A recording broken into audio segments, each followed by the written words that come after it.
오늘 함께 본 말씀으로 성전을 건축하라는 제목으로 함께 말씀을 나누고자 합니다. 오늘 본문을 먼저 생각하기 전에 오늘 본문을 이야기하는 학개에 대한 배경을 조금 설명하고자 합니다. 학개는 바벨론 포로 이후 페르시아 침공으로 바벨론이 패망한 이후 바사왕 고레스 1차 포로 기한 시기에 활동한 선지자입니다. 주전 536년쯤 1차 귀환이 시작되었고 이후에는 우리가 잘 알고 있는 에스라, 느헤미야가 2차와 3차 귀환의 대표자들이기에 이 즈음의 인물로 이해하시고 오늘 말씀을 함께 생각해 보고자 합니다. 그렇다면 구약 성경에서 두 번째로 짧은 이 학개라는 성경을 통하여서 하나님께서 이스라엘 백성에게 전하는 뜻은 무엇일까요? 그것은 본문 8절에 이렇게 말씀하고 있습니다. 너희는 산에 올라가서 나무를 가져다가 성전을 건축하라. 그리하면 내가 그것으로 말미암아 기뻐하고 또 영광을 얻으리라. 여호와가 말하였느니라. 학개의 메시지는 아주 명확합니다. 바로 성전을 건축하라는 것입니다. 왜 성전을 건축하라는 것일까요? 학개가 활동하던 이 1차 귀환자는 총 43,360명이 돌아왔습니다. 적지 않은 숫자입니다. 에스라 2장에 보면 아주 자세하게 설명이 되어 있고 또 여러 방면의 사람들이 귀환을 하였습니다.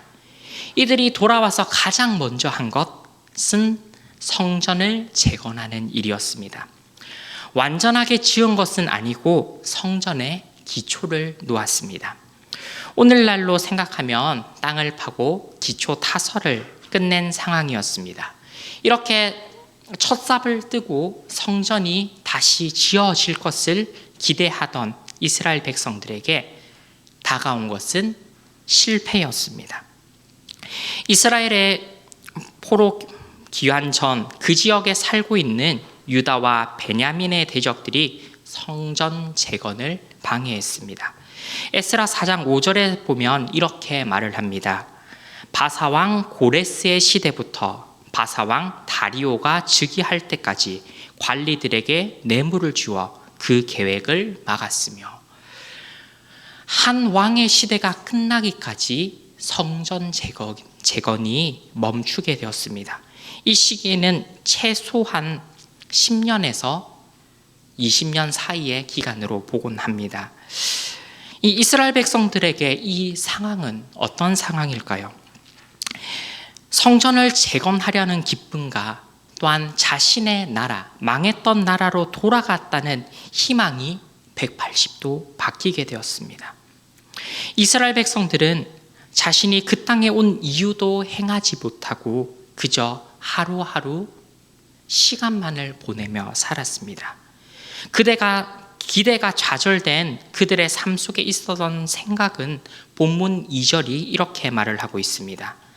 만군의 여호와가 이같이 말하여 이루노라. 이 백성이 말하기를 여호와의 전을 건축할 시기가 이르지 아니하였다 하느니라. 선지자 학개의 말을 통하여서 살펴본 이 이스라엘 백성들의 상황은 허무함이 짙게 배어 있습니다. 우리가 살고 있는 이 시대에는 하나님이 일하시는 때가 아니다. 이렇게 말하는 듯 합니다. 그들의 희망은 사라진 것처럼 보이고 또한 그들이 이 상황 속에서 어떻게 지내는지 오늘 읽은 본문이 가르쳐주고 있습니다. 먼저 4절에서는 그들이 먹고 살기 위한 집을 지었다라고 밝힙니다. 그리고 농사를 지었습니다. 그러나 노력에 비해 그들이 거둔 결실은 적었습니다. 성전 재건을 멈춘 그들의 삶이 어땠는지는 6절이 이렇게 밝힙니다. 너희가 많이 뿌릴지라도 수확이 적으며 먹을지라도 배부르지 못하며 마실지라도 흡족하지 못하며 입어도 따뜻하지 못하며 일꾼이 삭을 받아도 그것을 구멍 뚫어진 전대에 넣음이 되느니라. 이스라엘 백성들은 성전 재건이 멈춘 상황 속에서도 자신에게 맡겨진 삶을 열심히 살았습니다. 그러나 열심히 살았으나 자신의 손에 거두는 것은 없었습니다. 그러나 이러한 삶은 조금 이해할 수 있습니다. 노력해도 어떻게 안 되는 것, 그것은 우리의 삶 속에서 종종 겪게 되는 일이기 때문에 이해하고 넘어갈 수 있습니다. 그러나 그들의 삶은 여기에서 멈추지 않았습니다. 본문 9절에서 11절의 말씀에 하나님이 이렇게 말씀하십니다. 너희가 많은 것을 팔았으나 도리어 적었고 너희가 그것을 집으로 가져갔으나 내가 풀어버렸느니라. 나 만군의 여호와가 말하노라. 이것이 무슨 까닭이냐? 내 집은 황폐하였으되 너희는 각각 자기의 집을 짓기 위하여 빨랐음이라. 그러므로 너희로 말미암아 하늘은 이슬을 그쳤고 땅은 산물을 그쳤으며 내가 이 땅과 산과 곡물과 새 포도주와 기름과 땅의 모든 소산과 사람과 가축과 손으로 수고하는 모든 일에 한제를 들게 하였느니라. 이스라엘의 삶이 계속 좋지 않게 흘러갑니다. 그들이 가장 우선적으로 행동해야 하는 것을 잊은 것, 그 삶의 결과가 얼마나 끔찍한지 이 9절에서 11절 말씀이 알려주고 있습니다. 그리고 그 삶은 계속해서 하나님이 막으시는 것을 알려줍니다. 무엇을 해도 바라는 결과가 나오지 않고 정반대의 결과만 나옵니다. 이 상황은 우리가 잘 알고 있는 시편 1편의 내용을 생각나게 합니다. 시편 1편에서는 복 있는 사람이 어떠한 삶을 누리는지 말을 하지만 4절 이후로부터는 악인의 삶은 그렇지 않고 바람에 나는 겨와 같다라고 밝히고 있습니다. 하나님께서 이스라엘을 이렇게 막으시는 것은 그들이 잘못된 길을 가고 있기 때문입니다. 복을 받는 분명한 길이 있는데 그들은 그 길을 걷지 않고 자신의 삶을 충실하고 있었습니다. 그들이 멈춘 성건 제거는 하나님이 바라시는 삶인데 그들은 다른 대적의 방해로 인해서 그것을 멈추고 있었습니다. 그렇기에 그들의 삶은 계속해서 어려움으로 치닫게 됩니다. 이런 이스라엘 상황을 통해 우리가 분명하게 깨닫게 되는 것은 우리의 삶의 우선순위가 무엇이 되어야 하는지를 깨닫게 됩니다. 나의 삶과 하나님의 일, 그 두 가지 일이 동일선상에 있을 때 무엇을 먼저 선택해야 하는지를 알려줍니다. 이 우선순위를 결정하는 삶은 우리의 신앙생활의 출발이고 가장 중심이라고 할 수 있습니다. 또 신앙의 출발점이 됩니다. 또 그리고 우리의 신앙생활 속에서 끊임없이 점검해야 하는 우리의 믿음의 기둥입니다. 우선순위의 문제, 그리고 이스라엘 백성들이 잘못된 삶의 방향으로 가고 있음을 우리는 알았습니다. 그렇다면 이 문제를 해결할 수 있는 방법을 알아야겠죠. 이 질문에 대한 해답은 가장 먼저 읽었던 본문 8절이 말을 하고 있습니다. 그 해답, 바로 성전을 건축하는 것이죠. 이것은 예수님께서 알려주셨던 말씀, 마태복음 6장 23절의 말씀과 동일합니다. 그런즉 너희는 먼저 그의 나라와 그의 의를 구하라. 그리하면 이 모든 것을 너희에게 더하시리라. 이 말씀이 어려운 현실, 그리고 노력하면 할수록 실패를 겪는 이스라엘 백성들에게 가장 필요한 해결책임을 깨닫게 하십니다.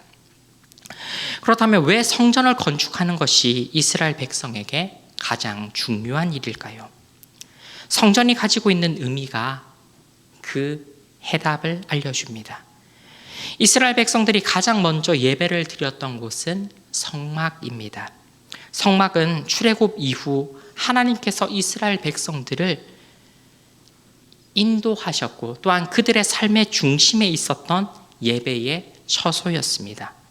성막을 중심으로 이스라엘 백성들은 이동을 했고 그 성막을 통하여서 이스라엘 백성들은 하나님의 임재와 하나님과 동행함이 무엇임을 배웠습니다. 이 성막은 시대가 지나 솔로몬 시대에 성전으로 완성되었습니다. 성전이 있는 한 이스라엘이라는 나라는 결코 망하지 않으리라는 믿음이 이스라엘 백성 가운데 생겼습니다. 그것은 여리고를 시작한 하나님이 그들에게 주시겠다고 약속한 가나안 땅의 침공을 정복 전쟁을 통하여서 더욱더 굳건해졌습니다. 그런데 바벨론의 침공으로 말미암아 이 솔로몬의 성전이 파괴되었습니다. 이스라엘 백성들에게 그것은 그들의 가치관이 흔들리는 너무나 큰 충격이었습니다. 하나님이 함께 하시는 민족이 멸망하는 것, 그리고 그 성전이 파괴되는 것, 그 사실은 이스라엘 백성들의 죄악의 결과였습니다. 하나님의 말씀을 떠나 그들의 죄악으로 말미암아 성전이 파괴되었습니다. 영원히 지속되리라 믿었던 그들의 나라, 그 다음에 하나님의 전, 그들의 생각이 상상조각나는 상황 속에서 이 학개가 전하는 성전을 재건하라, 성전을 건축하라라는 이 메시지는 아무런 희망이 없던 이스라엘 백성들에게 다시 한 번 더 희망을 주는 메시지였습니다. 하나님이 이스라엘 가운데에서 떠난 것처럼 보이는 상황, 그 상황 속에서 성전을 재건하라는 것은 하나님이 다시 이스라엘 가운데 함께 계시겠다라는 메시지를 주고 있습니다. 결코 하나님이 이스라엘을 버리지 않으셨다라는 말씀입니다. 그렇기에 성전을 완성하고 성전을 건축하면 이스라엘의 모든 문제는 하나님이 해결해 주신다라는 말씀을 이 학개의 메시지를 통하여 하나님은 이스라엘에게 전하고 있습니다.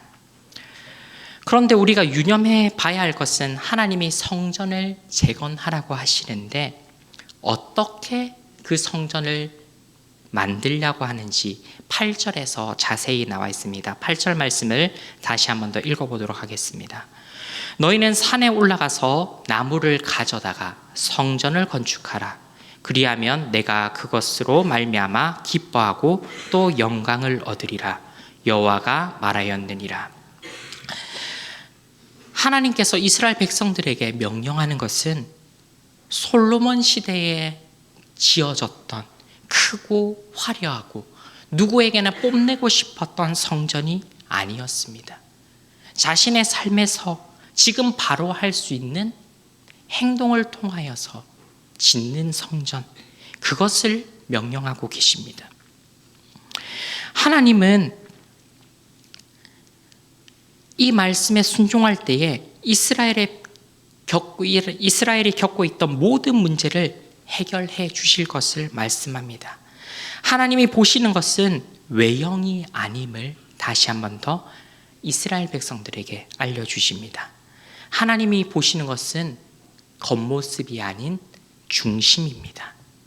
우리의 중심이 어디에 있는지 오늘 살펴보기를 소망합니다.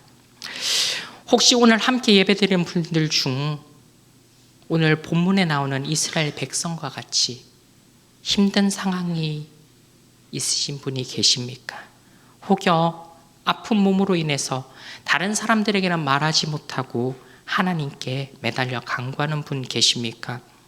하나님께 모든 문제를 맡기고 하나님의 그 음성에 순종하는 저와 여러분들의 삶이 되기를 소망합니다. 이렇게 우리의 삶의 문제가 더 커 보이지만 실상은 하나님과의 관계가 우리의 삶의 가장 큰 문제입니다. 이 문제를 놓치지 않는 저와 여러분들이 되기를 소망합니다. 그리고 성전을 재건할 때 우리가 기억해야 할 것이 두 가지 있습니다. 오늘 읽지는 않았지만 학개서 2장에 나오는 내용입니다. 먼저 첫 번째로 외형이 중요한 것이 아닙니다. 2장 3절의 말씀입니다. 너희 가운데에 남아있는 자 중에서 이 성전의 이전 영광을 본 자가 누구냐? 이제 이것이 너희에게 어떻게 보이느냐? 이것이 너희 눈에 보잘것 없지 아니하냐? 서두에 말씀드렸듯이 솔로몬이 지었던 그 성전 너무나 크고 위대했습니다. 1차 귀환자 중에서는 그 솔로몬의 성전을 본 자, 그리고 귀로 들었던 자들도 있었을 것입니다. 그렇지만 하나님이 그들에게 지금 명령하는 것은 눈에 보이는 외형이 아니라 지금 하나님의 말씀에 순종하고 있는가?